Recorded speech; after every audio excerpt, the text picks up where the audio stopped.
4.5 million people.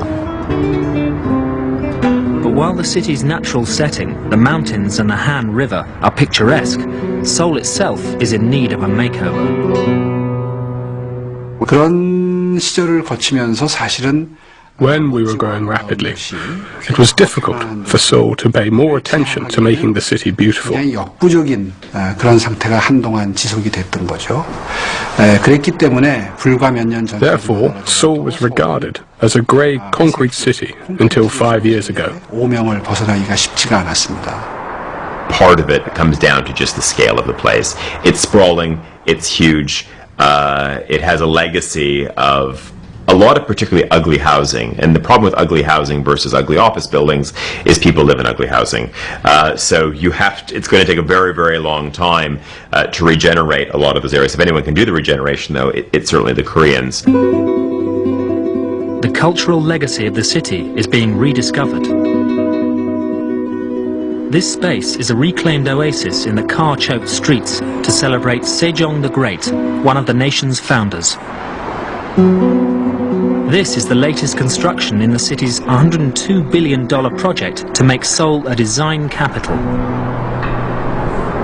동대문 농장 터에 만들고 있는 DDP를 예를 들 수 있습니다. 그 공간은 We are currently building DDP on the land where Dongdaemun Stadium stood. The site has historical significance because there are the remains of a fortress wall and an army from the Chosun dynasty. 공간인데 This landmark building will house design-based businesses and become the fashion hub for South Korea. The site it sits in will be a green space in the city. 야구장과 축구장으로 쓰이던 공간인데요. 과감하게 We made a far-reaching decision to tear down the two stadiums and excavate the site to reveal our history from centuries ago. 되살려서 지금 역사 문화공원으로 만들어놨거든요. 그리고 거기에 이어 Now there is a history and cultural park of Seoul. 이 건축물은 지금까지 구현된 적이 없는 아주 Above the park, we are building a design plaza. We have employed cutting-edge architectural technologies to build this innovative design. 건축물이 지금 만들어지고 있습니다. Something else Seoul is determined to change is its traffic problem. South Korea wants to become the world's 7th green power within a decade. KAIST, the Korean Advanced Institute of Science and Technology, are developing a transport system to help them achieve that goal. OLEV, the online electric vehicle. The prototype buses and cars take up power magnetically from electric strips buried in the road. There are 4 supporting motors that are the same as diesel motors. The main motors sit at the back of the engine compartment. This black box is the battery. The size and cost of this battery is only a fifth of other electric buses' batteries.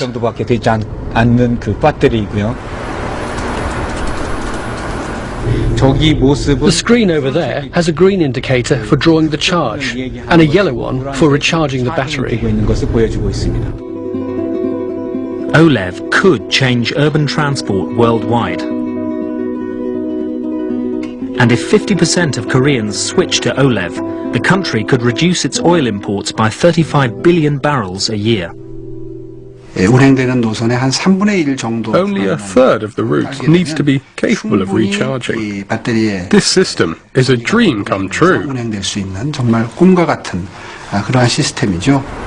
From a country that was a fast follower, this South Korean innovation is set to challenge the rest of the world within the next few years.